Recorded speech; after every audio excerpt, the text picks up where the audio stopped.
Last class में हम discuss कर रहे थे प्रोसेस कॉस्टिंग, जिसमें हमने कहा था कि अगर कंटिन्यूअस प्रोडक्शन है, हम टारगेटेड प्रोडक्शन नहीं करेंगे, बैच में प्रोडक्शन नहीं करेंगे, एक यूनिट नहीं बनाएंगे, एक टाइम पीरियड चलता रहेगा, हफ्ते का हो, 8 घंटे की शिफ्ट हो, महीने का हो, लेकिन पूरा process through out the time period चलता रहेगा।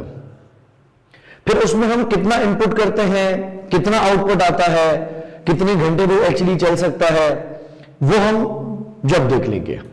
लेकिन फिलहाल हम उस प्रोसेस में during that shift, during that time input किए जाएंगे। ठीक है। उसमें एक पॉसिबिलिटी पड़ी थी नॉर्मल लॉस की। नॉर्मल लॉस वो जो कि स्टैंडर्ड में हमने अलाउ कर दिया कि इतना ज्यादा हो गया तो खैर होगी। एबनॉर्मल लॉस, अगर उससे ज्यादा नुकसान हो जाए जितना कि हमने सोचा था तो वो एबनॉर्मल है। और एबनॉर्मल गेन कि अगर कम नुकसान हो जाए उससे कि जितना हमने सोचा था तो उसको हम एबनॉर्मल गेन कहेंगे। नॉर्मल लॉस कभी भी एक्चुअल नहीं होगा। नॉर्मल लॉस हमेशा एक्सपेक्टेड होगा। एक्चुअल नुकसान उतना ही हो जाए जितना कि नॉर्मल सोचा था, खैर हो गई। अगर उसे ज्यादा नुकसान हो जाए तो भी नॉर्मल लॉस उतना ही रहेगा, बाकी को एबनॉर्मल बोल देंगे। अगर नुकसान कम हो जाए उससे जितना कि हमने सोचा था तो भी नॉर्मल लॉस उतना ही रहेगा, जो कम नुकसान होगा उसको हम एबनॉर्मल गेन कह देंगे। ठीक है, यहां तक हम क्लियर थे। Cost per unit of finish good हम डिटरमिन कर रहे थे यूजिंग प्रोसेस कॉस्टिंग। मिसाल, एक एग्जांपल मैंने अभी आपको दी है। कंपनी हैंड वॉश लिक्विड बनाती है प्रोसेस एक्स में से, हमें कॉस्ट पर लीटर कैलकुलेट करनी है उस हैंड वॉश की जो हम एक्चुअली प्रोड्यूस करेंगे। During the month of November following data was produced. Process में हमने इनपुट कितना किया है 24,000 लीटर्स, और एक इनपुट जो रॉ मटेरियल था वो कितने का था। Let's calculate process cost first. पहला स्टेप क्या करेंगे हम, हर क्वेश्चन में पहले प्रोसेस कॉस्ट कैलकुलेट करेंगे। डेटा निकालना पहला स्टेप होता है।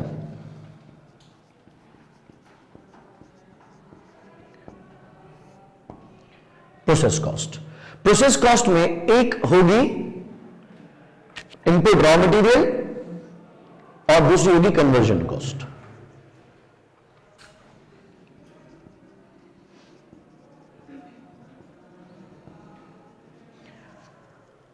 इनपुट हमने किए हैं 24,000 लीटर्स और 1 लीटर था 32 रुपए का, 32। कॉस्ट कितनी होगी 7,68,000।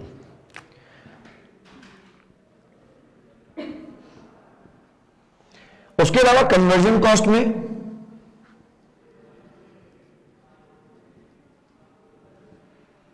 एक हम लेते हैं लेबर कॉस्ट। मैंने कहा है factory processes 8 litres per our and आपने इनपुट किए हैं 24,000 लीटर्स, तो कितना टाइम लगा होगा 3,000 आवर्स। अगर एक घंटे में हम 8 लीटर्स प्रोसेस कर रहे हैं तो 24,000 लीटर्स प्रोसेस करने में हमें 3,000 घंटे लगेंगे। So you calculated as 24,000 litres divided by 8 litres per hour, you got 3,000 hours and the labor is paid 250 rupees per hour. इसको मैंने मल्टीप्लाई कर दिया 250 से, 7,50,000, 7.5 लाख। ठीक है,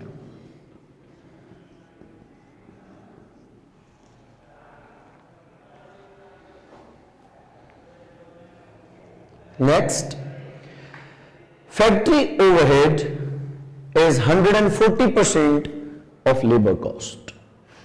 लेबर कॉस्ट का 140% फैक्ट्री ओवरहेड है।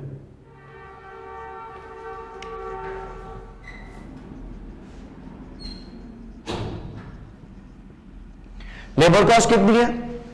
7.5 लाख। 7.5 लाख का 140%,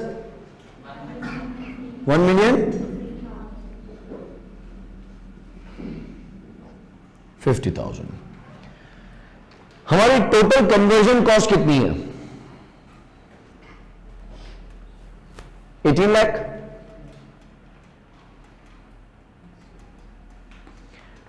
10,50,000 और 7.5 लाख, ये 18 लाख नहीं बन रहे, सिर्फ कन्वर्जन कॉस्ट बोल रहा हूं, ठीक है। कभी कभी आप सजेस्टेड आंसर में कुछ ऐसा देख लेते हैं, आप परेशान हो जाते हैं कि यार ये कैसे कर रहे हैं। कुछ इशू नहीं, आप ऐसा भी कर सकते हैं कि आप लेबर कॉस्ट को 240% कर लें,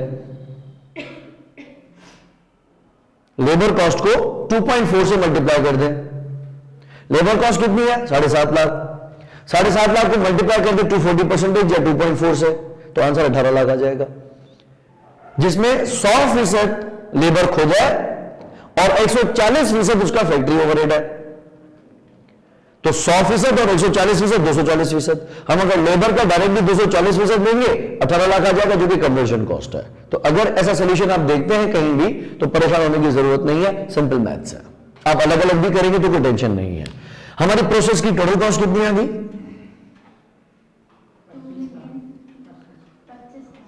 25,68,000, 2,568,000। दूसरा, प्रोसेस कॉस्टिंग का सवाल करते वक्त पहला मैंने आपको क्या कहा? जब भी प्रोसेस कॉस्टिंग का सवाल आए, पहले आप प्रोसेस कॉस्ट निकाल लें। डेटा निकालना पहला स्टेप होगा। दूसरा, आप कैलकुलेट करेंगे input output. What does input output mean?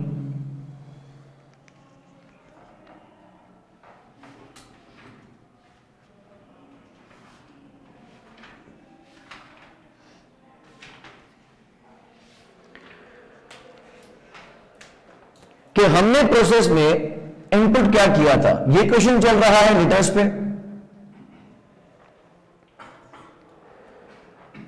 During month, अब तक जो हमने पढ़ा है उसमें हम सिर्फ ये बात कर रहे हैं कि हम इस महीने प्रोसेस में कुछ रॉ मटेरियल इनपुट करेंगे। जब अगले स्टेप पे चलेंगे तो इस प्रोसेस में कुछ ओपनिंग वर्क इन प्रोग्रेस भी हो सकता है।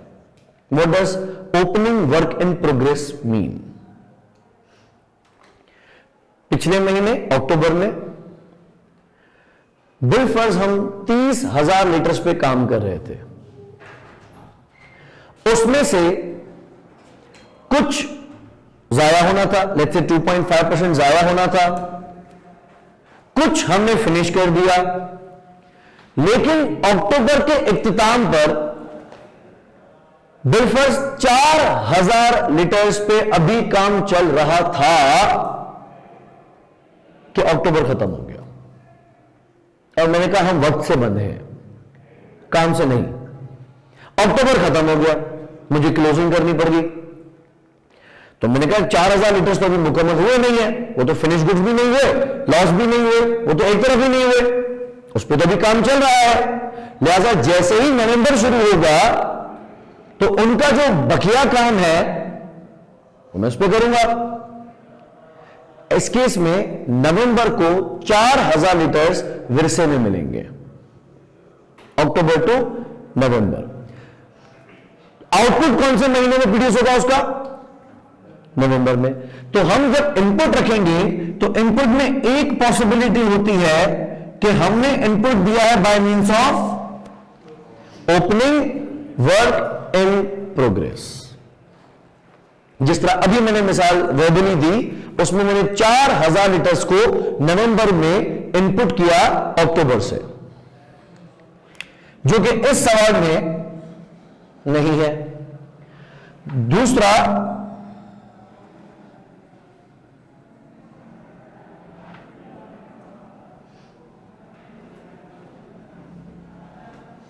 होता है इनपुट ड्यूरिंग मंथ, कि नवंबर के महीने में हमने कितना इनपुट दिया। इस सवाल में नवंबर के महीने में हमने कितने लीटर्स इनपुट किए हैं? 24,000। अगर अक्टूबर से भी कुछ काम नवंबर को ट्रांसफर होता था तो नवंबर में उनका भी जवाब देना था, नवंबर में उनका भी हिसाब देना था कि वो जो 4,000 लीटर अक्टूबर में दिए उनका क्या हुआ। इस सवाल में नहीं है। ये हो गया हमारा टोटल इनपुट। इस पे हम लगाएंगे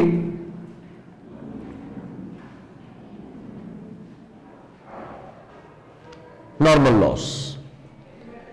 इस सवाल के मुताबिक नॉर्मल लॉस कितना है? 2.5%। 24,000 का 2.5% कितना बनेगा? 600।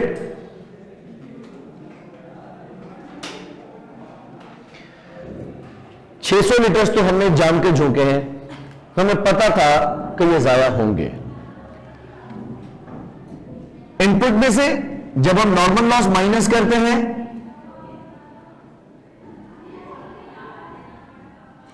तो हमें मिलता है expected good output. We were expecting कि इस प्रोसेस में से 23,600 लीटर्स बाहर आएंगे। 400 सॉरी। वर्सेस इसको कंपेयर किया जाएगा कि बाहर आया क्या। फिर इसके सामने रखेंगे हम आउटपुट। अब आउटपुट में मल्टीपल पॉसिबिलिटीज हैं। पहला,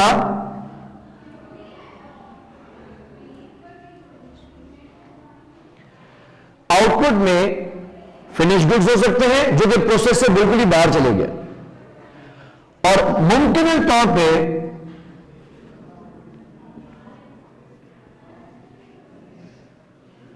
कुछ काम ऐसा भी हो सकता है जो कि चल रहा था लेकिन नवंबर ने बोल दिया खुदा हाफिज। नवंबर खत्म हो गया लेकिन काम चल रहा था। हम उनको नुकसान तो नहीं बोलेंगे ना, हम उसको फिनिश गुड्स भी तो नहीं बोलेंगे ना, लेकिन हम कहेंगे भाई उसका हिसाब उनसे दिसंबर में ले लेना, लेकिन वो प्रोसेस में अभी चल रहे हैं, वो भी हमारे आउटपुट का हिस्सा माने जाते हैं। इस केस में मैंने ए रिक्वायरमेंट में कहा है कि प्रोसेस से 23,000 लीटर्स सालिम हालत में निकले हैं, तो फिनिश गुड हो गया 23,000 का। मैं कहता हूं बाकी 400 लीटर्स का है। मुमकिन था कि वो 400 लीटर्स अभी प्रोसेस में होते, तो मैं नुकसान में तो नहीं काउंट करता ना उसको, लेकिन मैंने जब पूरे प्रोसेस को खंगाल के देखा, तराश के देखा, मुझे पता चला भाई 400 लीटर तो कहीं भी नहीं, ये भी भाग गए। जब क्लोजिंग WIP में भी नहीं है, फिनिश भी नहीं हुए, तो हम उसको कहेंगे कि हमारा एबनॉर्मल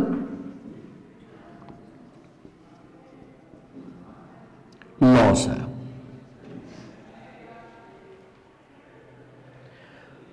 दूसरे केस में पार्ट बी में मैंने फिनिश गुड कितना दिया है? 23,600। मैं उम्मीद लगाए बैठा था कि 23,400 आएंगे, लेकिन आगे 23,600। मैंने फिर भी प्रोसेस को थोड़ा हिला के देखा कि और तो कुछ नहीं है पीछे। ऐसा मुमकिन था कि 200 ज्यादा तो निकले हैं और मे बी 100 लीटर और भी अभी काम चल रहा है, लेकिन नवंबर बंद हो गया, खत्म हो गया, तो मैं उसको एबनॉर्मल गेन में शामिल करता। ठीक है, लेकिन प्रोसेस खाली है इसके बाद। अब दिसंबर में प्रोसेस बिल्कुल जीरो से शुरू होगा। इस केस में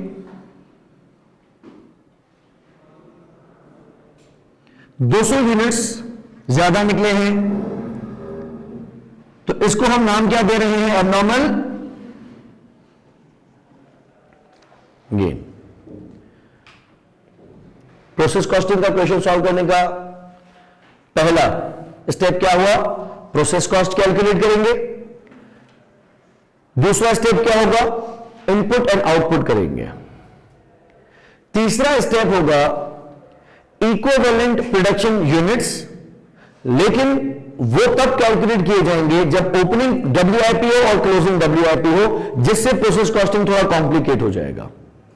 अब तक प्रोसेस कॉस्टिंग इतना कॉम्प्लिकेट नहीं होगा, तो मैं स्टेप 3 को फिलहाल इग्नोर कर रहा हूं, जो कि क्या है, इक्विवेलेंट प्रोडक्शन यूनिट्स। ये किस बला का नाम है ये मैं बाद में समझाऊंगा।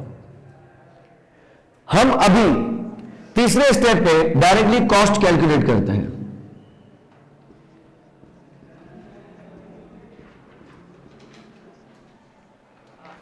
लास्ट क्लास में हमने फॉर्मूला क्या पढ़ा था, process cost minus scrap value of normal loss divided by expected good output.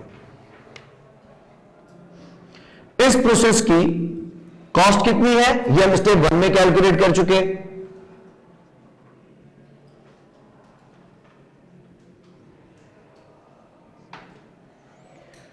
$2,568,000। फिर मैंने कहा any loss is scrap for 13.33 rupees per litre. वैसे नुकसान हुआ तो ज्यादा या कम है, लेकिन नॉर्मल लॉस कभी भी एक्चुअल नहीं होता। नॉर्मल लॉस हमेशा एक्सपेक्टेड ही होता है। एक्चुअल उसके बराबर बैठ जाए इत्तेफाक है, एक्चुअल उससे ज्यादा हो जाए एबनॉर्मल है, एक्चुअल उससे कम हो जाए एबनॉर्मल गेन है, लेकिन नॉर्मल लॉस 600 का 600 पे यूं पड़ा रहेगा। हम इसमें से स्क्रैप वैल्यू कितने लीटर्स की माइनस करेंगे, 600 लीटर्स की, दैट इज 13.33।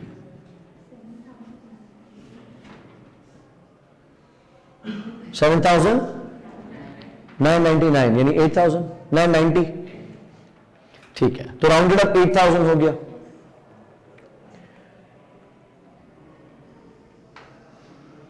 डिवाइड उसको किससे करेंगे, एक्चुअल आउटपुट से, नो, एक्सपेक्टेड आउटपुट से।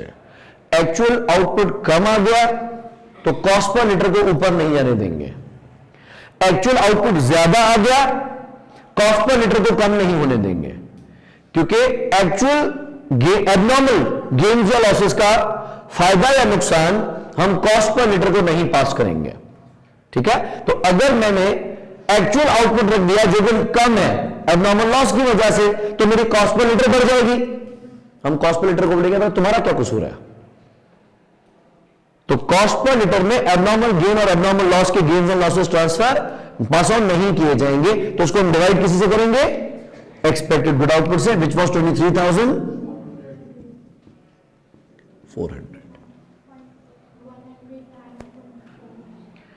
109.4 की बात आप क्या कह रहे हैं, ठीक है, 4 कर ले। राउंड अप डिफरेंस आखिर में थोड़ा सा मेरा आएगा, उसका देख लीजिएगा, ये 0.01 की वजह से है, वो हम देख लेंगे।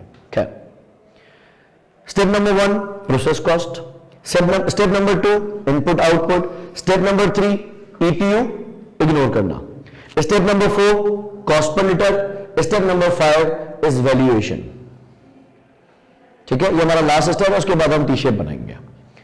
लास्ट स्टेप है हमारा इसमें वैल्यूएशन। वैल्यूएशन का मकसद ज़ेरे बहस बात कॉस्टिंग में from the very first day ये चली आ रही है कि खर्चा भरेगा तो कौन, प्रॉफिट और लॉस या इन्वेंट्री, ये हमारा फैसला है। पार्ट ए में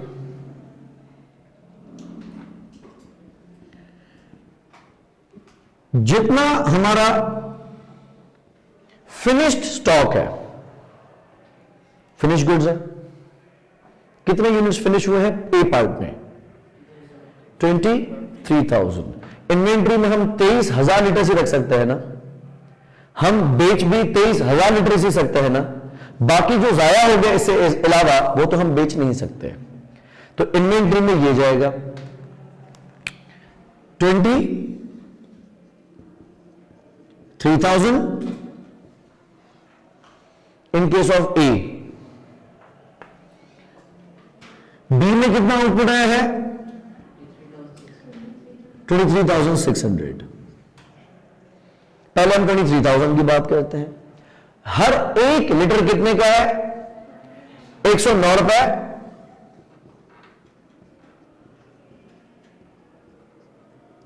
$0.40 का। और आपके पास साबुत हालत में, सालिम हालत में बेचने की कंडीशन में 23,000 लीटर्स मौजूद हैं। फिनिश गुड की वैल्यू कितनी हो जाएगी? 25,16,200। ये डेबिट होंगे कहां? इन्वेंट्री में। तब तक इन्वेंट्री में रहेंगे जब तक बिक नहीं जाते। जब बिकेंगे तो जाना हर किसी को प्रॉफिट लॉस में ही है, लेकिन ये ठहर के जाएंगे। इन्वेंट्री की 3 शक्लें हमने पढ़ी हैं। एक इन्वेंट्री होती है रॉ फॉर्म में, एक होती है वर्क इन प्रोग्रेस फॉर्म में, एक होती है फिनिश गुड्स फॉर्म में। इस सवाल तक मैंने अभी वर्क इन प्रोग्रेस का जिक्र छेड़ा नहीं है, लेकिन ऐसा मुमकिन था कि साल के आखिर में या नवंबर के आखिर में कुछ यूनिट्स पार्ट कंप्लीटेड होते। पार्ट कंप्लीटेड मतलब वर्क इन प्रोग्रेस। मैं ये कहता कि 200 यूनिट्स पे 75% काम हो चुका है, बाकी 25% काम रहता था। लेकिन नवंबर को कौन रोक सकता था? वक्त को तो कोई नहीं रोक सकता था। नवंबर को मैं बोला तुम जाओ, हम खुद ही देख लेंगे। तो उन 200 यूनिट्स ने भी तो मेरे कुछ रिसोर्सेज कंज्यूम किए थे ना। उन 200 लीटर्स ने भी तो मेरा रॉ मटेरियल कंज्यूम किया था ना। लेबर के कुछ घंटे कंज्यूम किए थे ना। फैक्ट्री का कुछ टाइम स्पेंड किया था ना। मैं उसको भी खर्चा देता। तो एक खर्चा मैंने दिया फिनिश गुड को, दूसरा मैं खर्चा देता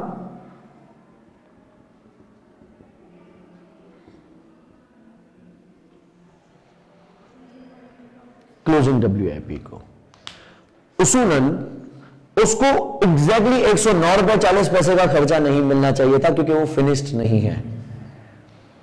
मे भी उसने अभी पूरा मटेरियल कंज्यूम नहीं किया, मे भी अभी उसको लेबर ने अपना पूरा टाइम नहीं दिया, मे भी अभी उसको फैक्ट्री ने अपना पूरा टाइम नहीं दिया। उसको भी अगर 109 रुपए 40 पैसे दूंगा तो नाइंसाफी होगी।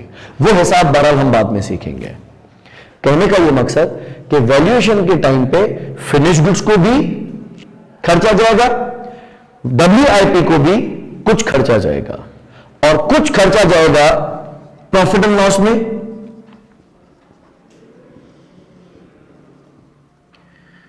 एज एबनॉर्मल लॉस या फिर एबनॉर्मल गेन। इस सवाल में मेरा क्लोजिंग WIP तो है ही नहीं,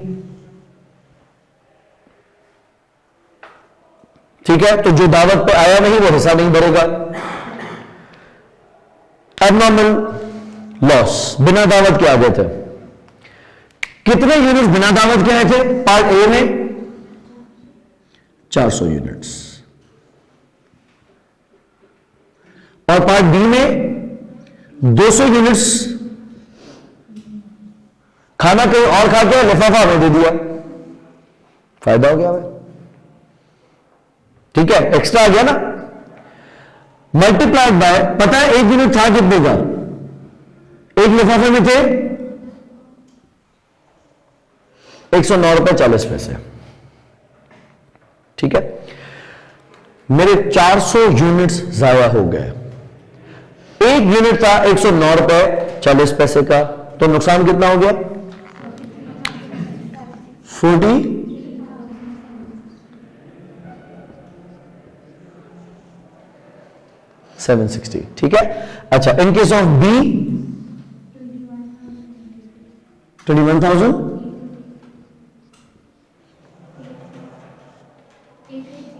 880, ठीक है। ये दो अलग अलग सिचुएशंस हैं, ये ए है ये बी है, इन दोनों को हम नेट ऑफ नहीं करेंगे।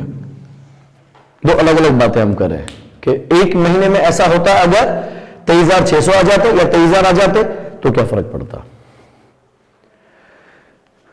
वो अगर नाउ स्टेप समझ गया? Process cost, input output, PPU जो कि मैंने जिक्र नहीं किया अभी आपसे, कॉस्ट पर यूनिट, वैल्यूएशन। अब हम इसका बनाते हैं टी शेप, ठीक है? एक अकाउंट बनाते हैं और उसमें डेबिट और क्रेडिट का हिसाब बिठाएंगे। वो क्या होता है अब मैं आपको वो एक्सप्लेन करता हूं। यहां तक चीजें क्लियर है? आपको लिखना है तो लिख लो। इसके लिए लिखो, खर्चा नहीं जाएगा। लेसन कर चुके ना ऑलरेडी। अच्छा हाँ, प्रॉफिट लॉस में भेजने की बात कर रहे हो, ठीक है, उसको मैं आपको टी शेप पे समझाता हूं। पॉइंट आपका वैलिड है। अभी ये मैंने प्रॉफिट लॉस में नहीं भेजा, अभी सिर्फ एबनॉर्मल गेन की वैल्यूएशन है या एबनॉर्मल लॉस की वैल्यूएशन है। प्रॉफिट लॉस में ये नहीं जाएगा। क्या चीज? हाँ, बी केस में करेक्ट, ये भी लिख देते ना इनफैक्ट। 3600 मल्टीप्लाई बाय 109.4,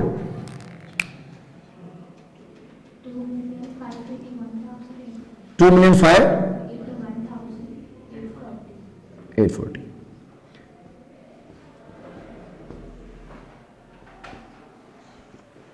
ठीक है, तो हमारे पास ए का डेटा भी आ गया, बी का डेटा भी आ गया। नोट कर ले।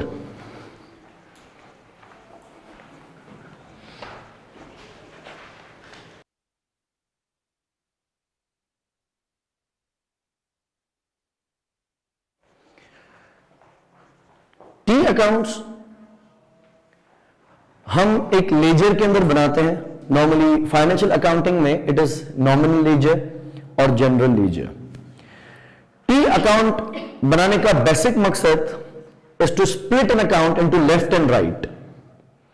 जो उस अकाउंट का लेफ्ट साइड होता है उसको हम कहते हैं डेबिट, और जो उस अकाउंट का क्रेडिट साइड होता है, राइट साइड होता है, उसको हम कहते हैं क्रेडिट। डिपेंड ये करता है कि डेबिट होगा या क्रेडिट होगा, दर हकीकत डिपेंड करता है नेचर ऑफ अकाउंट पे।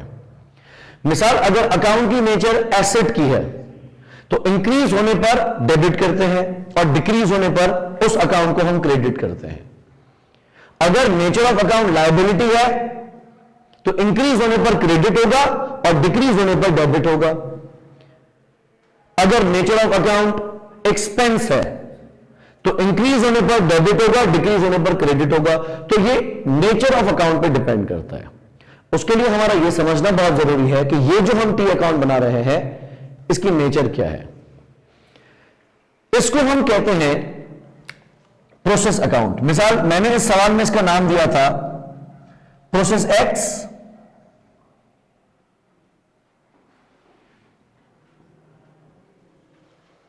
ये बॉइलिंग प्रोसेस होता, ये ब्लेंडिंग प्रोसेस होता, कोई भी प्रोसेस होता, हम उसका नाम रखते ब्लेंडिंग प्रोसेस अकाउंट।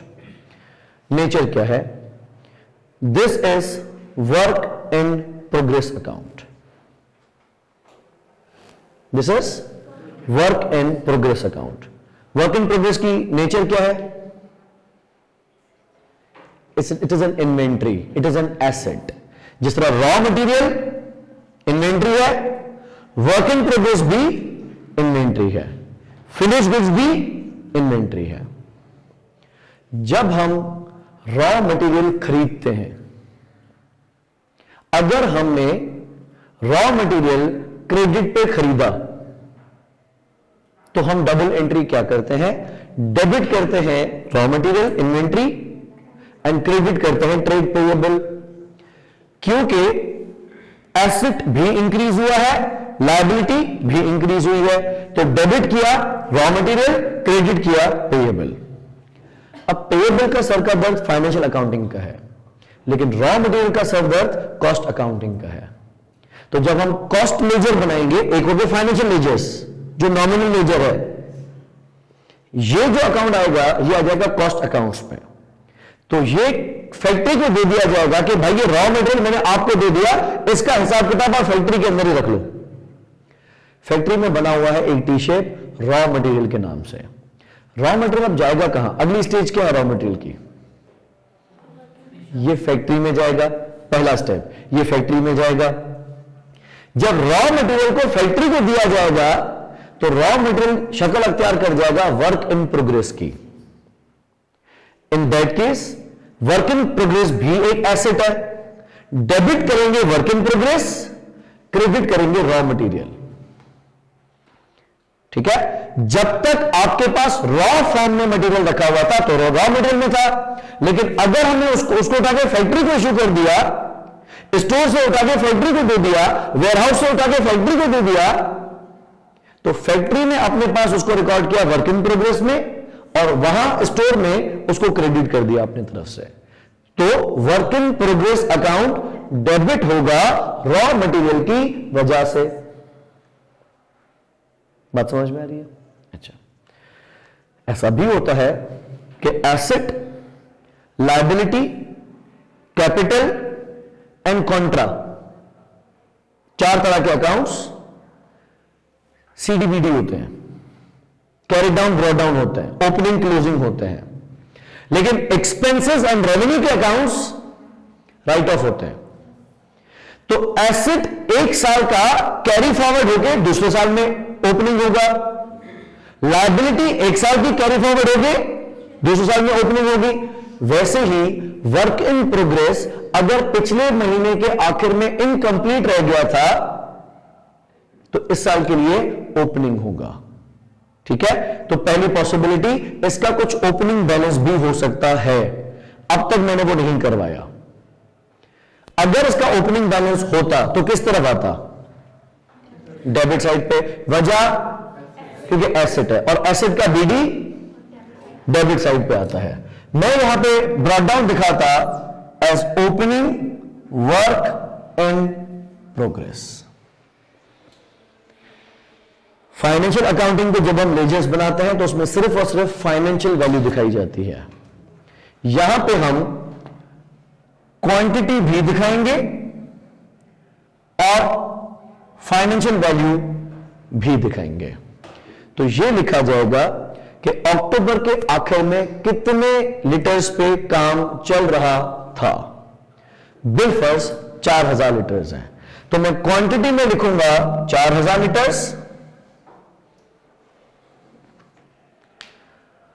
और अक्टूबर ने इसके ऊपर जितना मटेरियल लगाया था, अक्टूबर ने इसके ऊपर जितना लेबर ने काम किया था और जितना फैक्ट्री ने काम किया था, वो खर्चा अक्टूबर इसको देता कि बेटा पकड़। जिस तरह इसको मैंने क्लोजिंग डब्ल्यूआईपी कहा,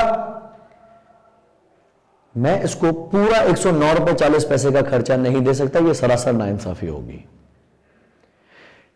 जितना इसने मटेरियल कंज्यूम कर लिया है वो मैं दे दूंगा, बाकी जो नवंबर में कंज्यूम करेगा वो नवंबर इसको दे देगा।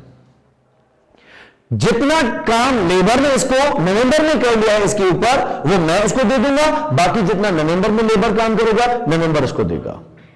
जितना फैक्ट्री ओवरहेड इसके अंदर एब्जॉर्ब अक्टूबर कर चुका होगा वो अक्टूबर करेगा, बाकी काम जो नवंबर करेगा नवंबर देगा। लिहाजा उसूलन WIP यूनिट की कॉस्ट 109 रुपए 40 पैसे नहीं होनी चाहिए, लेकिन जब वो फिनिश हो जाएगा तो करीबन 109 रुपए 40 पैसे होना चाहिए, अगर अक्टूबर और नवंबर में कॉस्ट सेम है तो। अगर अक्टूबर में भी मटेरियल वही रेट पे खरीदा गया, नवंबर में दूसरी रेट पे खरीदा गया, अक्टूबर में भी लेबर की एफिशिएंसी एंड रेट वही रहा, नवंबर में भी एफिशिएंसी एंड रेट वही रहा, फैक्ट्री की एफिशिएंसी एंड OAR वही रहा, तो कंप्लीट होने के बाद भले आधा अक्टूबर में आधा नवंबर में हुआ, लेकिन जब मुकम्मल होगा तो 109 रुपए 40 पैसे का होना चाहिए था। लेकिन अगर नवंबर के रेट बढ़ गए थे तो आधा खर्चा अक्टूबर का होगा, आधा खर्चा नवंबर का होगा, रेट में फर्क आना चाहिए था। आगे बढ़ते हैं। पहला इसमें ओपनिंग WIP हो सकता है, यहां तक जहन में काम कर लिया। ये वो अमाउंट को आएगा जितना अक्टूबर ने इसको दे दिया था कि बेटा देखो मैंने तुम बेटा 40% काम कर लिया है, तो मेरे खर्चे का 40% मैं तुम्हें देके अकाउंट बंद कर रहा हूं। जब नवंबर में ओपनिंग होगा तो 40% खर्चा तो उसको अक्टूबर में देके भेजा है मेरे पास, बाकी जो 60% खर्चा वो मैंने करना है। अच्छा, दूसरा, नवंबर के महीने में स्टोर से कुछ रॉ मटेरियल फैक्ट्री को भेजा गया, तो फैक्ट्री उस रॉ मटेरियल को वेलकम करेगी कैसे?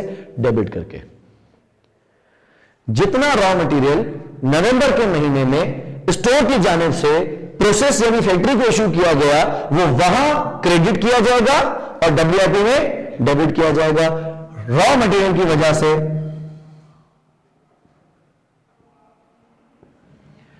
तो वर्क इन प्रोग्रेस डेबिट हुआ रॉ मटेरियल की वजह से और रॉ मटेरियल क्रेडिट हुआ होगा डब्ल्यूआईपी की वजह से। हम देखेंगे कि इस महीने कितनी क्वांटिटी दी गई है और उसका खर्चा कितना है।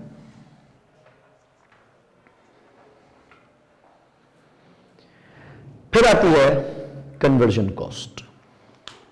लेबर जितने घंटे काम करता जाता है उसको रिकॉर्ड किया जाता है पेरोल अकाउंट के अंदर।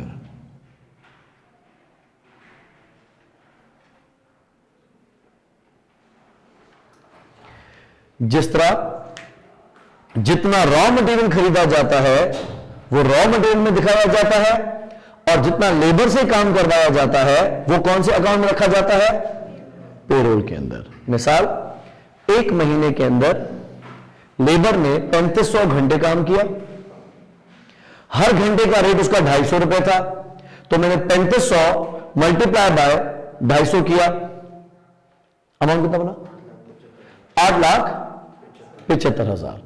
ये मैं डेबिट करूंगा पेरोल अकाउंट के अंदर, क्रेडिट कर दूंगा कैश अगर पैसे दे दिए, अगर नहीं दिया तो अक्रूड वेजेस के नाम से कि आई हैव टू पे, ठीक है, अक्रूड एक्सपेंसेस की तरह।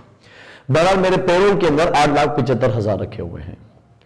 अब हमें देखना है कि इस 8,75 में से डायरेक्ट कितना है, इनडायरेक्ट कितना है। इनडायरेक्ट में मैंने आपको बताया था कि अगर आपने इसमें से कुछ ओवरटाइम प्रीमियम दिया है या इसमें कोई सुपरवाइजर के खर्चे भी मौजूद हैं, होगा क्या, ये पेरोल अकाउंट का खर्चा हम इन्वेंट्री को चार्ज करेंगे। डबल एंट्री क्या की जाएगी, पेरोल अकाउंट क्रेडिट किया जाएगा और डब्ल्यूआईपी डेबिट किया जाएगा। सिस्टम समझ रहे हैं, पेरोल अकाउंट क्रेडिट किया जाएगा और डब्ल्यूआईपी अकाउंट डेबिट किया जाएगा। तो डब्ल्यूआईपी अकाउंट डेबिट हुआ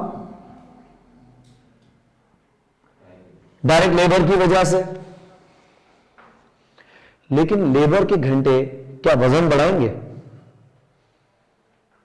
क्या लिटर्स बढ़ जाएंगे लेबर के काम करने से, नहीं। मैं यहां पे क्वांटिटी के जगह पे कुछ भी नहीं रखूंगा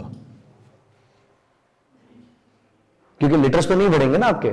लिटर्स अगर आपने 24,000 इनपुट किए थे, लेबर ने उसमें 3,000 घंटे काम किया तो वो 27,000 तो नहीं हो जाएंगे ना, वो आवर्स है, वो लिटर्स है। तो इसकी मैं सिर्फ और सिर्फ कॉस्ट रखूंगा, आवर्स नहीं रखूंगा।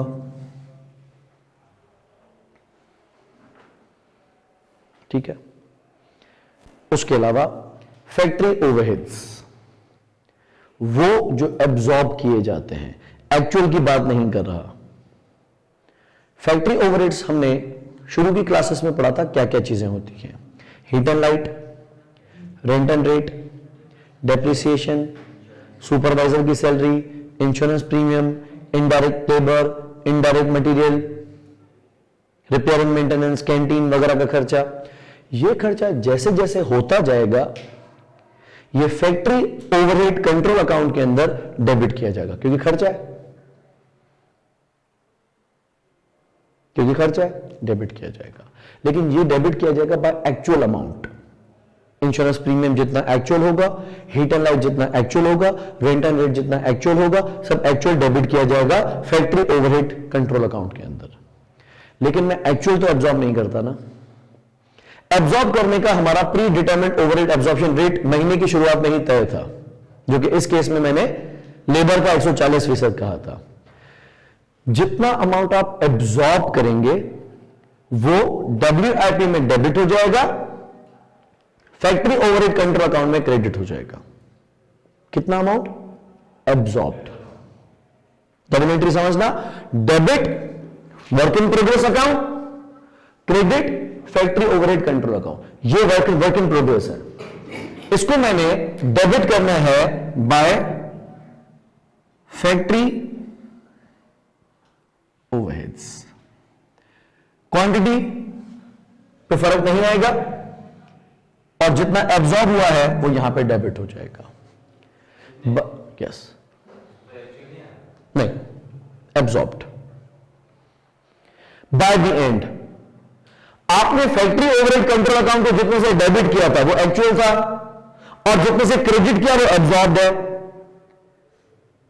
ऐसा मुमकिन है कि एक्चुअल ज्यादा आ जाए तो हम उसको कहेंगे अंडर एब्जॉर्ब्ड और प्रॉफिट लॉस में चला जाएगा, इसमें नहीं आएगा।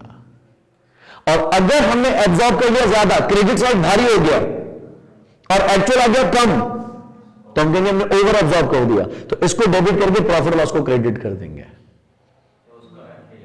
यस, अंडर एब्जॉर्ब या ओवर एब्जॉर्ब कभी भी इन्वेंट्री वैल्यू का हिस्सा नहीं बन सकता। प्रोसेस कॉस्टिंग में हम क्या कर रहे हैं, हम यहां आके हमें रुकना है, हमें इन्वेंट्री की वैल्यू डिटरमिन करनी है, और इन्वेंट्री की वैल्यू में कभी भी एक्चुअल ओवरहेड नहीं आएगा, हमेशा एब्जॉर्ब्ड आएगा। तो ये कौन सा है, एब्जॉर्ब्ड है। क्वेश्चन में बोलता ही है, आपको एक्चुअल ओवरहेड भी बताएगा और एब्जॉर्ब करने का तरीका भी बताएगा। मार्क्स देना बैठोगे अगर एक्चुअल उठा लिया, आपने एक्चुअल नहीं लेना है, आपने एब्जॉर्ब करना है। The difference between absorb and actual, वो सीधा प्रॉफिट लॉस की नजर करना है। यही तो फड्डा चल रहा है कि इन्वेंट्री में जाएगा कि प्रॉफिट लॉस में जाएगा, तो आपको यही तो क्रिटिकल होना है कि ये वाला खर्चा इन्वेंट्री वैल्यू में जाएगा, under over absorb profit loss में जाएगा। अगर आपने इन्वेंट्री की वैल्यू में एक्चुअल भेज दिया, मुंह की खाएंगे, दावत आ जाएगी। क्लियर हो गया? तो यहां पे कौन सा आएगा, एब्जॉर्ब्ड। यहां तक क्लियर है। नेचर ऑफ अकाउंट क्या चल रही है, asset, work in progress, inventory asset. Debit हो सकता है इन चीजों की वजह से। पिछले साल का बचा हुआ काम डेबिट पे आ गया बीडीओ के, मजीद प्रोसेस को मटेरियल दिया गया, प्रोसेस डेबिट हुआ, लेबर का खर्चा प्रोसेस में डेबिट हुआ, फैक्ट्री का खर्चा प्रोसेस में डेबिट हुआ। क्रेडिट साइड पे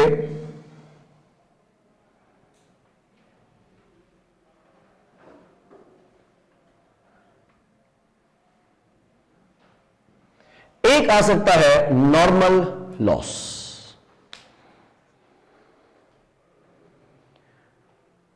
नॉर्मल लॉस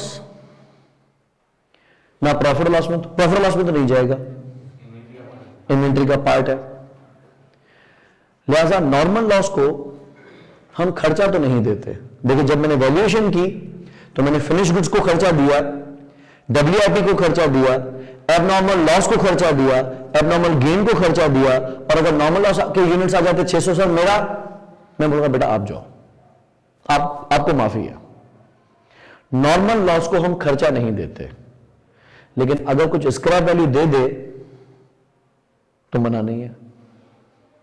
मैं मानता मैं किसी से नहीं हूं, कोई खुद ही हकीकत से दे जाए तो अलग बात है। तो नॉर्मल लॉस को मैंने तो मना कर दिया कि भाई बस दुआ करना, लेकिन फिर भी अगर वो 8,000 रुपए देके जा रहा है तो किसी का दिल नहीं दुखा सकता मैं। जी बिस्मिल्लाह, ठीक है। अच्छा, तो हमने क्रेडिट साइड पे क्वांटिटी रखनी है, रुपीस की जगह पे मांगना में कुछ नहीं हो, लेकिन अगर वो स्क्रैप दे जाए तो जी बिस्मिल्लाह। समझ में एक बात? अच्छा, दूसरा इस तरफ आ सकता है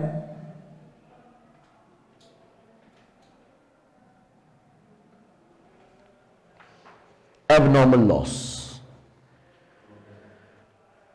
एबनॉर्मल लॉस के यूनिट्स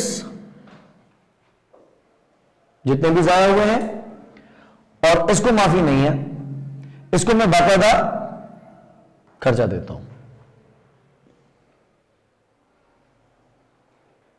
ठीक है। उसके अलावा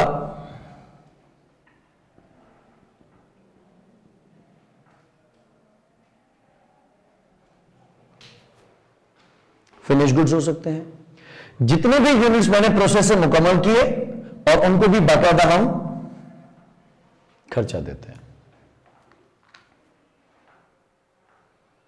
और खर्चा भरने के लिए कौन? इसके अलावा खर्चा भरने के लिए आ सकता है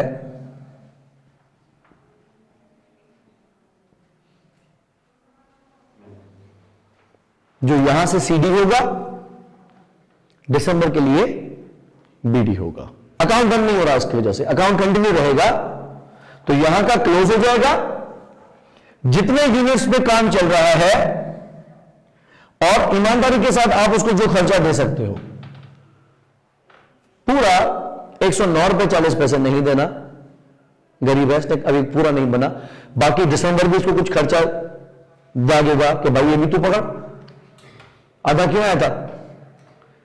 तो जब अगर आधा तैयार हो गया तो नवंबर से दिसंबर में इस पर कुछ मटेरियल लगाया, लेबर ने काम किया, बोला ये खर्चा कौन भरेगा? तू भरेगा, ये बेचारा महंगा हो जाएगा। तो नवंबर को कुछ हिसाब उसको देना चाहिए, दिसंबर को कुछ हिसाब खुद ही दे देगा। यहां पे क्लियर है?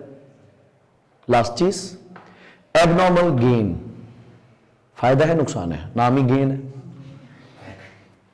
तो प्रॉफिट एंड लॉस में तो क्रेडिट होगा, लेकिन प्रोसेस अकाउंट में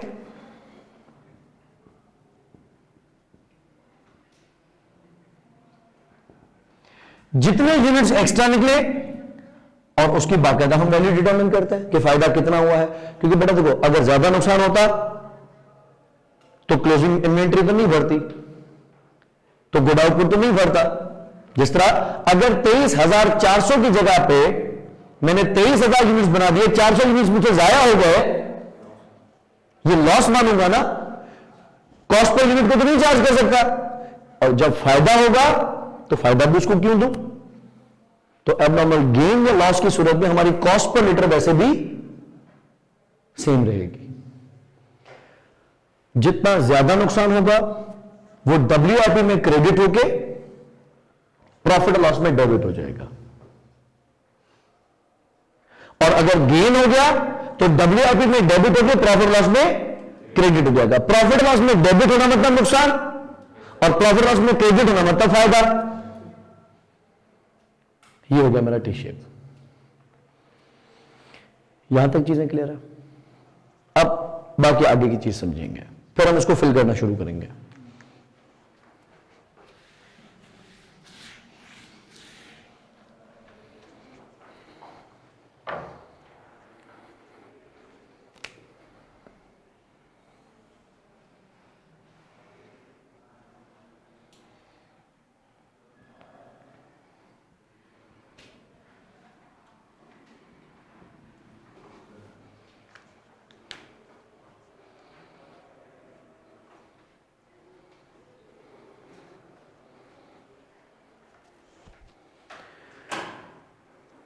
मैं आपका सवाल था, कल मैंने आप लोगों से एक बात डिस्कस की थी और अभी नायब ने रिमाइंड किया कि देखिए एबनॉर्मल लॉस के जो 200 यूनिट्स हैं, सॉरी 400 यूनिट्स हैं, इनको हमने 109 रुपए 40 पैसे के हिसाब से 43,760 रुपए खर्चा तो दिया, लेकिन ये पूरा मेरा नुकसान नहीं है। इसमें से ये 400 यूनिट्स जो जाया हुए हैं इनको मैं 13.33 के हिसाब से बेचूंगा भी, तो यानी 109.4 में से 13.33 मुझे वापस भी तो मिल जाएंगे, तो जो डिफरेंस है वो मेरा लॉस है। उस लॉस को हम यहां नहीं करते, उस लॉस को हम यहां करते हैं। अब देखो स्क्रैप में कौन कौन आ रहा है। Normal loss, process account credit हुआ नॉर्मल लॉस की वजह से, नॉर्मल लॉस अकाउंट या स्क्रैप अकाउंट डेबिट होगा प्रोसेस अकाउंट की वजह से। मेरी बात समझना, मैंने यहां पे लिखा प्रोसेस एक्स अकाउंट का नॉर्मल लॉस, यहां क्वांटिटी ना भी लिखे चलेगा, अकाउंट बैलेंस कर रहे हैं। प्रोसेस अकाउंट क्रेडिट हुआ नॉर्मल लॉस की वजह से, नॉर्मल लॉस अकाउंट डेबिट हुआ प्रोसेस एक्स की वजह से। कितने से? जितनी उसकी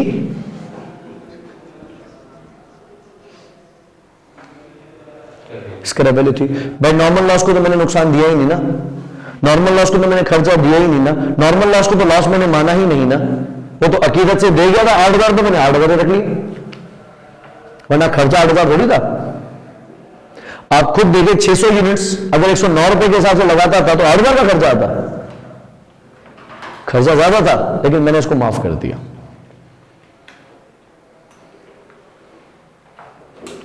दूसरा, एबनॉर्मल लॉस, ये भी तो स्क्रैप करना है। एबनॉर्मल तो क्या हुआ, खरीदने वाले को क्या पता कि सोच के जाया किया है या इंसिडेंटली हो गया है।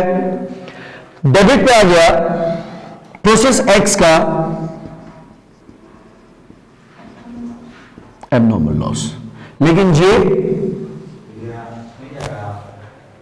प्रॉफिट लॉस में भेज रहा हूं, नेट ऑफ कर रहा हूं यहां पे। सिर्फ आपको नुकसान 109 रुपए 40 पैसे का हुआ है पर लीटर, लेकिन इसमें से 13.33 आपको वापस भी तो होंगे ना, स्क्रैप भी तो करेंगे। तो मैं यहां पर नेट ऑफ करके फिर प्रॉफिट लॉस में भेज रहा हूं।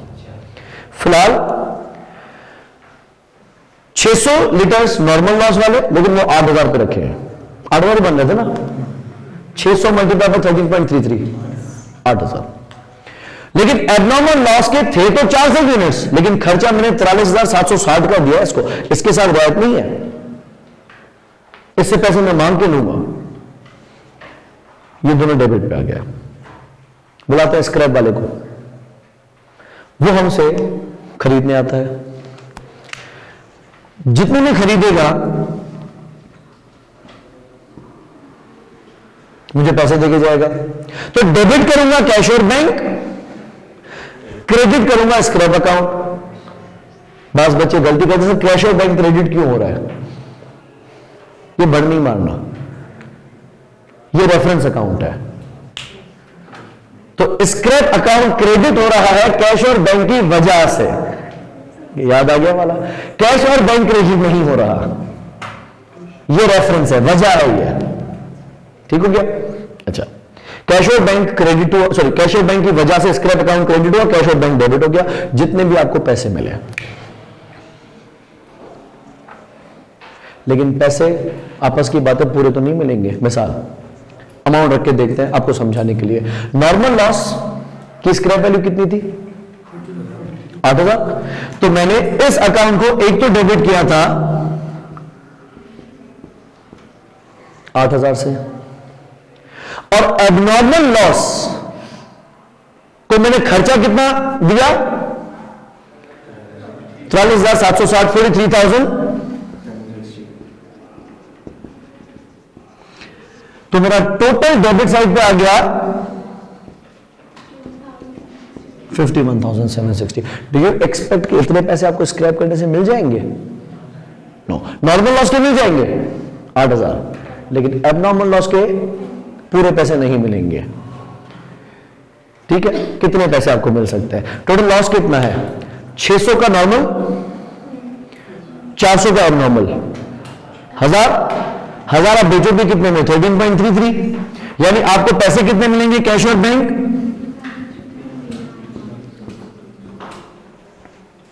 डेबिट क्रेडिट बराबर तो नहीं हो रहा। जो बाकी का अमाउंट होगा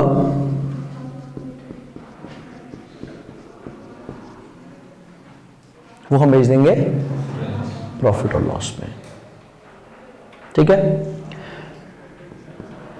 51,760 में से 13,330 माइनस करें, 430, ये हमारा जाएगा प्रॉफिट और लॉस में। वैसे आपका 1 लीटर था 109 रुपए 40 पैसे का, लिखो 109.6, 109.4 minus 13.33 multiply by 400 litres,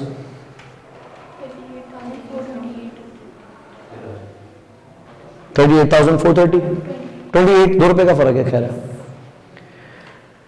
hence we can say मैं प्रॉफिट लॉस में पूरा नुकसान नहीं भेज रहा हूं, मैं प्रॉफिट लॉस में नेट ऑफ करके फिर भेज रहा हूं।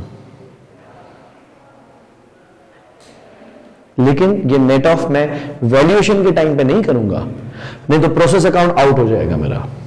इसको मैं स्क्रैप अकाउंट में भेज के फिर बोलूंगा हाँ भाई कितना जाया हुआ, बोले सर जाया तो सरकार 43,760 हुए हैं, लेकिन थोड़ी मोहलत दें, 400 मल्टीप्लाई 13.33 मैं आपको देके जाऊंगा।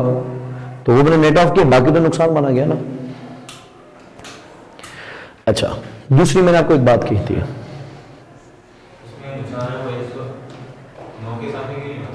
हाँ 109 के हिसाब से किया ना, 109 के हिसाब से किया। देखिए नॉर्मल लॉस में जो आपने 600 यूनिट ज्यादा किए थे उसको तो 109 रुपए 60 पैसे नहीं लगाओगे ना, ठीक है, वो तो बस जो देखी जाए मोहब्बत में। लेकिन जो 400 यूनिट मेरी सोच से ज्यादा हुए हैं उनको खर्चा ठोकूंगा, उनके साथ रियायत नहीं है। वैसे उसका खर्चा 109 रुपए 60 पैसे ही है, लेकिन उन्होंने कहा सरकार 13 रुपए 33 पैसे में देके जा सकता हूं क्योंकि उसकी स्क्रैप वैल्यू है। क्या नहीं आई? जाया हुए ना, तो भी तो जाया की कीमत पर है। साबित यूनिट में 13 रुपए में थोड़ी बेचूंगा, बेवकूफी होगी। 109 रुपए का बना के 13 रुपए में कौन बेचेगा? जाया है जब भी तो कॉम्प्रोमाइज कर रहा हूं। जाया तो हुए ना,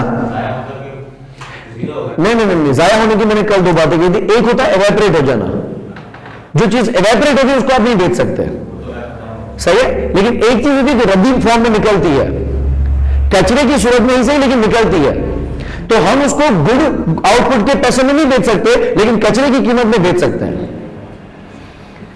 सही है। मैंने इस क्वेश्चन के अंदर लिखा था कि लॉस इज स्क्रैप फॉर 13.33, सही है। तो लॉस बेचने के काबिल होगा जब ही तो मैं बेच रहा हूं ना। आए हैं, गुड फॉर्म में नहीं है, चीज निकली है। लेकिन देखो भाई, मैं एक बुक प्रिंट करता हूं, जो पेपर सही प्रिंट हो गया वो तो बुक के अंदर जाएगा, लेकिन जो मिस प्रिंट हो गया उसको मैं 3 डब्बे वाले को, रद्दी वाले को दे दूंगा। स्क्रैप तो होगा ना, लेकिन गुड वाले पे नहीं बिकेगा। पेपर कहीं उड़ उड़ गया, निकला तो है लेकिन मिस प्रिंट निकला है। हां, अगर एवेपोरेशन वाला चक्कर होता तो ऑफकोर्स आप नहीं बेच सकते थे।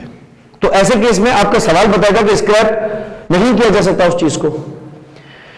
इवन किसी किसी सवाल में आपको लिख सकता है कि जो लॉस है 5%, एक मिसाल दे रहा हूं, लॉस है 5% है, जिसमें से 2% लॉस वेट लॉस है और 3% डिफेक्टिव है। यानी 100 किलोग्राम में से 5 किलो जाया होगा, उस 5 किलो में से जो 2% जो 2 किलो होंगे वो तो एवेपोरेट हो जाएंगे, वेट लॉस हो जाएंगे, श्रिंक हो जाएंगे, उसको तो मैं नहीं बेच सकता। लेकिन जो बाकी 3 किलो है वो डिफेक्टिव निकलेंगे। तो खाना पकाते वक्त जो वेट लॉस हो जाता है, श्रिंक हो जाती है एक चीज, उसको तो आप नहीं बेच सकते। लेकिन जो फट जाए, लेकिन जो जल जाए, मे भी उसको बेचा जा सके। Getting my point? तो इस सवाल में जो मैंने लॉस दिया है वो बेचने के काबिल लॉस दिया है। यहां तक चीज समझ में आ गई? एक और मैंने बात आपको कही थी कि एबनॉर्मल गेन अपने आप में खुशी है, लेकिन कुछ दुख भी।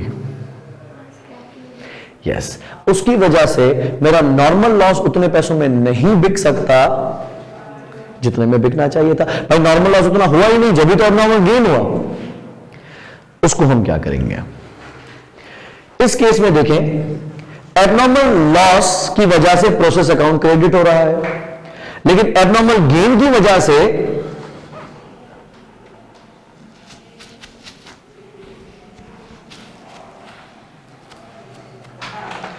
प्रोसेस अकाउंट हो रहा है डेबिट। लेकिन होगा तो कुछ एक ना, या एबनॉर्मल गेन होगा या एबनॉर्मल लॉस होगा, दोनों बातें तो नहीं हो सकती। अगर एबनॉर्मल गेन होता है तो हम स्क्रैप अकाउंट को क्रेडिट करेंगे,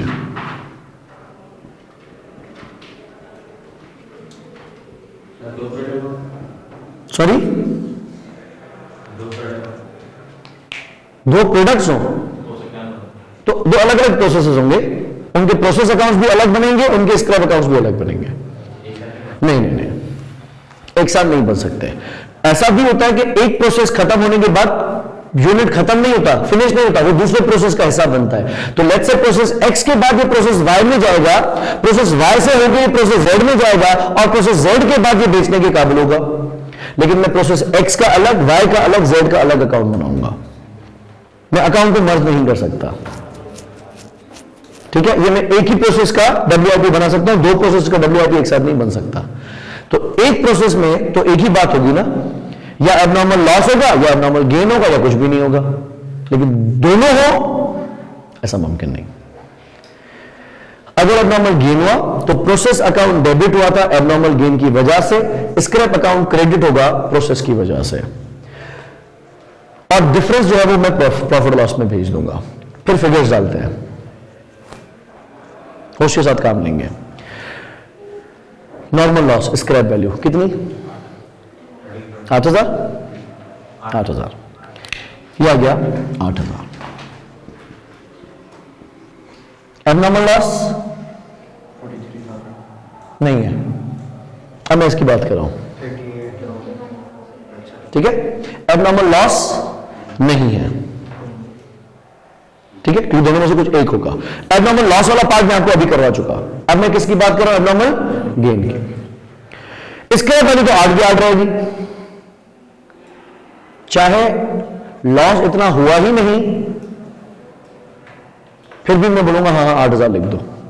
मैंने सोचा था नुकसान कितना होगा, 600 यूनिट्स का, 600 यूनिट्स का तो नुकसान ही नहीं हुआ, आपको तो नुकसान ही 400 यूनिट्स का हुआ है। लेकिन normal loss is never actual, it is always. यहां तक ठीक हो गया। इस केस में एबनॉर्मल गेन है, और एबनॉर्मल गेन की वैल्यू कितनी है, 21,880। मैंने यहां पे लिख दिया 21,880, ठीक है। मैं खुश हूं कि मैं 109 रुपए 40 पैसे वाली चीज कि 400 केजी बचा गया, 200 केजी बचा गया, सॉरी। लेकिन कोई कहेगा कि बेटा 200 केजी का स्क्रैप वैल्यू भी तो जाया कर दिया। ये 200 केजी अगर जाया होते तो बेचते, जाया नहीं हुए तो तुम बेच भी नहीं सके।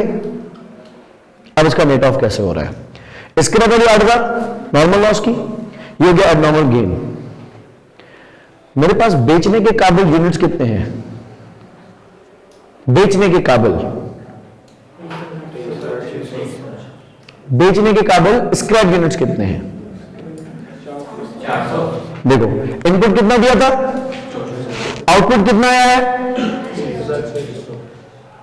नॉर्मल लॉस हालांकि 600 था, लेकिन मैं 600 यूनिट्स बेच तो नहीं सकता ना, है ही नहीं। मेरे पास बेचने के काबिल यूनिट्स कितने हैं, स्क्रैप 400, 24,000 माइनस 23,600 जो आउटपुट आया है, 400 यूनिट्स का एक्चुअल लॉस है। जो खरीदने वाला आएगा वो पैसे कितने के देगा, वो तो एक्चुअल के देगा ना। मैं उसको बोलूंगा नहीं, नॉर्मल हमेशा एक्सपेक्टेड रहता है, वो बोलूंगा भाड़ में जाओ तुम्हारा नॉर्मल लॉस, मुझे कितने दे रहे हो, मुझे तो 400 दे रहे हो ना। हाँ तो बात सही है, तो 400 में डिवाइड बाय 13.33 शराफत के साथ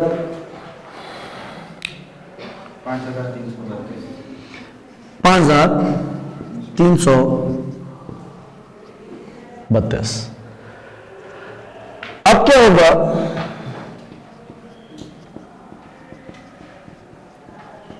अब मेरा क्रेडिट साइड भारी है, क्रेडिट साइड कितना है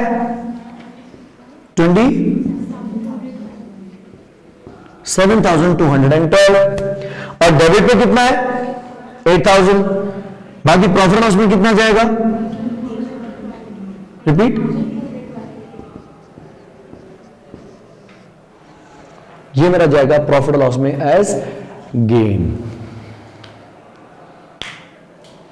एक यूनिट जो बचा के भरने डाल रहे हो कितने का था, 109 रुपए 40 पैसे का, 109 रुपए 40 पैसे सेव तो किए हैं, लेकिन 13.33 अपॉर्चुनिटी लूज भी तो किए ना।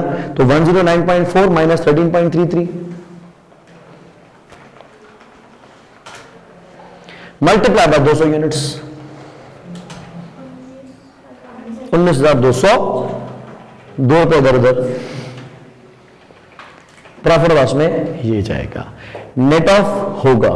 एबनॉर्मल गेन का भी पूरा लॉस प्रॉफिट लॉस में नहीं भेजूंगा, जितना वो मुझे देके जाएगा उसको छोड़ के।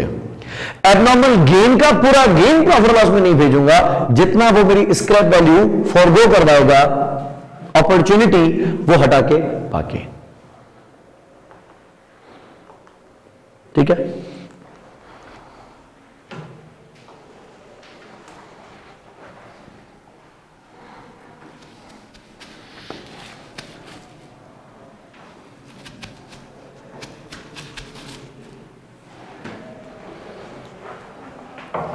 ओके, तो प्रॉफिट एंड लॉस क्रेडिट पे आएगा इन केस ऑफ एबनॉर्मल लॉस, और प्रॉफिट एंड लॉस डेबिट पे आएगा इन case of abnormal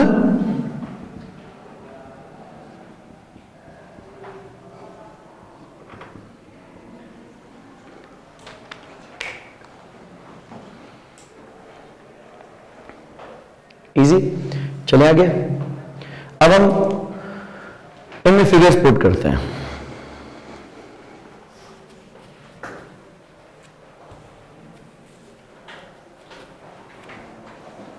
process x account, opening WIP कितना था?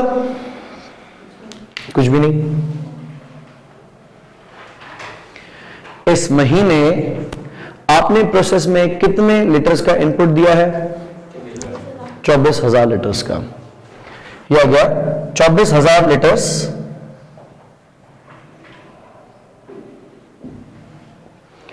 और 1 लीटर की कॉस्ट कितनी थी? 32 मल्टीप्लाई बाय 24,000, ये वैल्यू कितनी बनी थी? 68,000।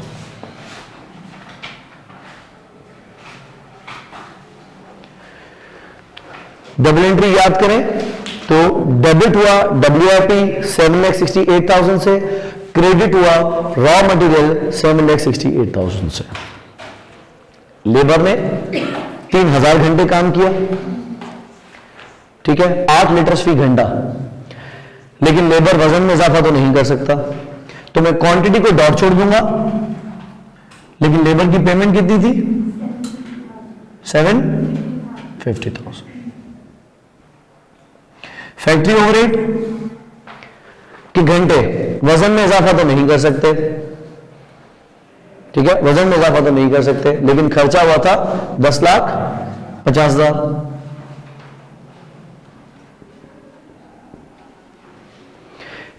मेरी एग्जाम्पल ए के अंदर एबनॉर्मल गेन नहीं है, मैं पहले अकाउंट बना रहा हूं एबनॉर्मल लॉस वाला। नॉर्मल लॉस के कितने यूनिट्स हैं? एक्चुअल कुछ भी हो, नॉर्मल 600 रहेगा, जिसकी स्क्रैप वैल्यू 600 मल्टीप्लाई बाय 13.33 यानी 8,000, जो कि आपने मुझे बताया 7,998, 2 रुपए वहां बच रहे थे, तो यहां पे भी 2 रुपए का बार बार फर्क आ रहा था। एबनॉर्मल लॉस, कितने यूनिट्स आपके एबनॉर्मली वेस्ट हुए हैं? 400 यूनिट्स, जिसको कॉस्ट हमने दी है 43,760। फिनिश गुड साबित कॉस्ट कितने निकले हैं? 23,000, जिनको हम इन्वेंट्री में रखेंगे और जब बेचेंगे तब प्रॉफिट कमाएंगे। इसकी वैल्यू हमने रखी है 25 लाख 16,200।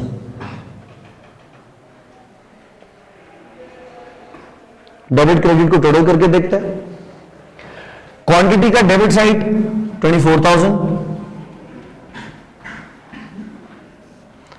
क्वांटिटी का क्रेडिट साइड कितना है?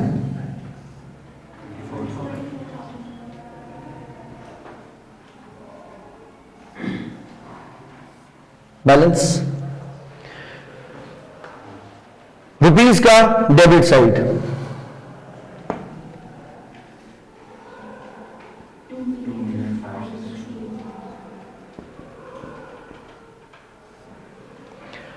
क्रेडिट साइड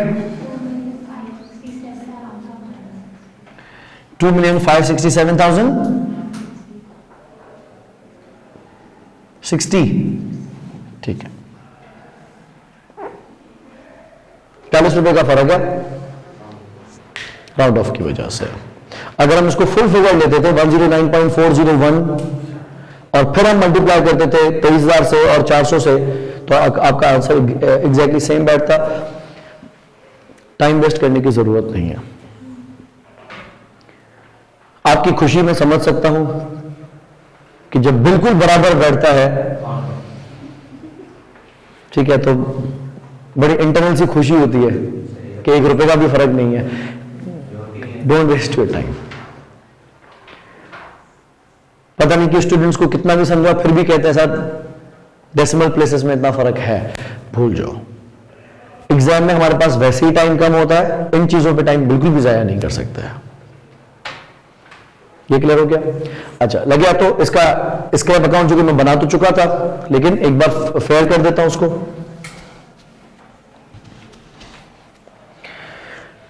प्रोसेस एक्स से नॉर्मल लॉस कितना आया था? 8,000।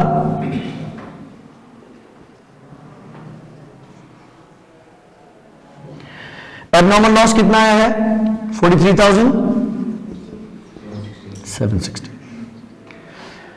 बेचेंगे कितने यूनिट्स? लॉस हुआ है 1000 लीटर्स का, और हर यूनिट बिकेगा 13.33 में, तो ये 13,330। एबनॉर्मल गेन इस सूरत में है ही नहीं, तो पहले डेबिट को टोटल किया 51,760,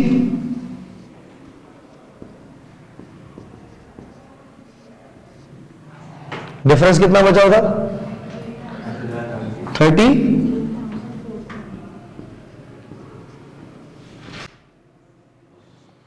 ये हमारा लॉस है जो प्रॉफिट लॉस में जाएगा।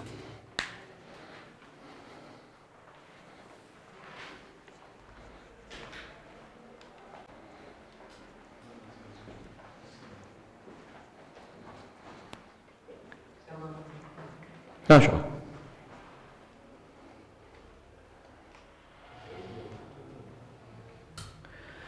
अच्छा, बी पार्ट में लॉस कम हुआ है, नॉर्मल से कम हुआ है, यानी एबनॉर्मल गेन हुआ है।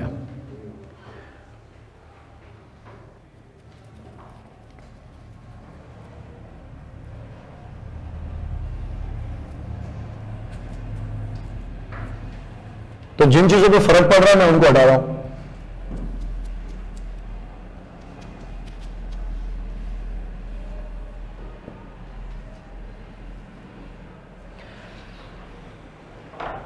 WIP को 24,000 यूनिट्स ट्रांसफर हुए हैं, 7,67,000 के।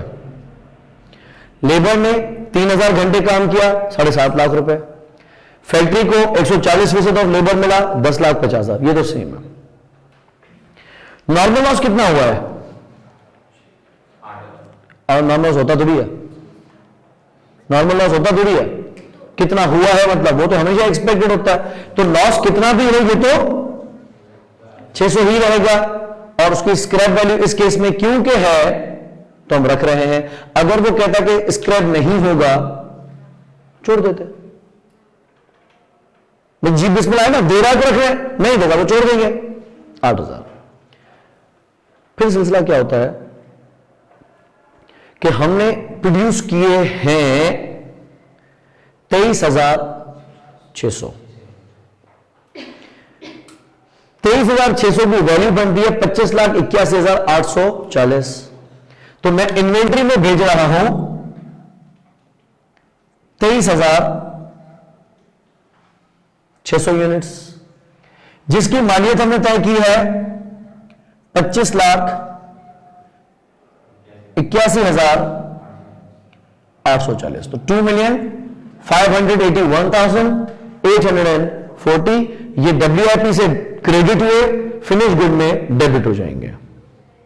फिर जब बिकेंगे तो फिनिश गुड क्रेडिट होगा, cost of good sold debit होगा, और ये अपनी हकीकी मंजिल पे जा पहुंचेंगे, प्रॉफिट लॉस। एबनॉर्मल लॉस इस सूरत में नहीं है, बल्कि एबनॉर्मल गेन है। कितने यूनिट्स का? 200, और गेन प्रोसेस अकाउंट में डेबिट साइड पे आएगा। और 200 यूनिट्स की मालियत कितनी है? 21,880। क्वांटिटी का डेबिट टोटल करते हैं 24,200। याद रहे टी शेप का टोटल मास बैलेंस करने की कोई हैसियत नहीं रखता। अगर आप ये पूछने लग जाए कि सर हमने इनपुट ही 24,000 का दिया, ये 24,200 पे कहां से चला गया, इसका टोटल कभी भी हैसियत नहीं रखता। सही हो गया? 2,589,880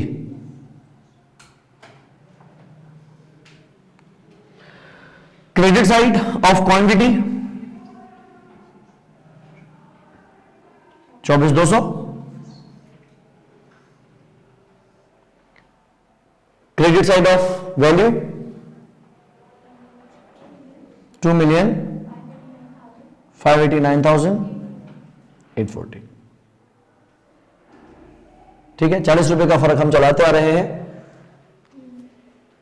सही है, 0.401 की वजह से, इस 01 को हमने क्योंकि इग्नोर किया है तो डिफरेंस हमारा 40 रुपए का चलता आ रहा है। स्क्रैप अकाउंट, नॉर्मल लॉस तो सेम रहा 8,000, एबनॉर्मल लॉस इस सूरत में नहीं है। बेचूंगा कितनी यूनिट्स, जितना एक्चुअल लॉस हुआ है, एक्चुअल लॉस हुआ ही 400 का है, तो 400 यूनिट्स हम बेचेंगे 13.33 के हिसाब से,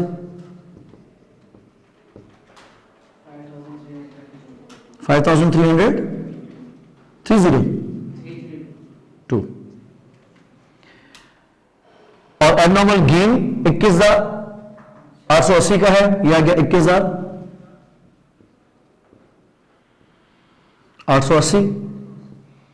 क्रेडिट साइड का टोटल बना 27,212,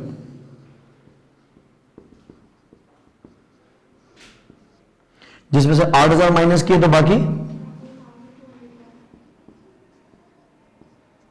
ये जाएंगे हमारे प्रॉफिट और लॉस में, जिसमें वैसे कहने को तो गेन था 21,880 का, लेकिन इसकी वजह से we lost the opportunity to earn 13.33 scrap value, वो नेट ऑफ करके बाकी हमने प्रॉफिट लॉस में इनकम मान लिया।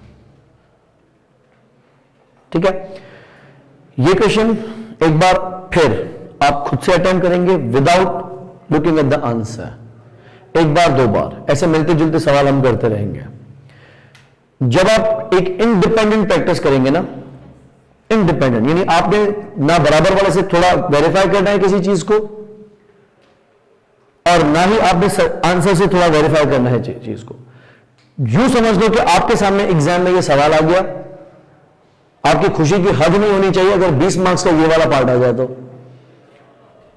लेकिन 20 के 20 तोड़ने हैं। फिर आप ऐसा अज्यूम करके बैठ जाओ और ये सवाल पूरा का पूरा A to Z proper format में सॉल्व करके दो, स्टेप्स को फॉलो करते हुए।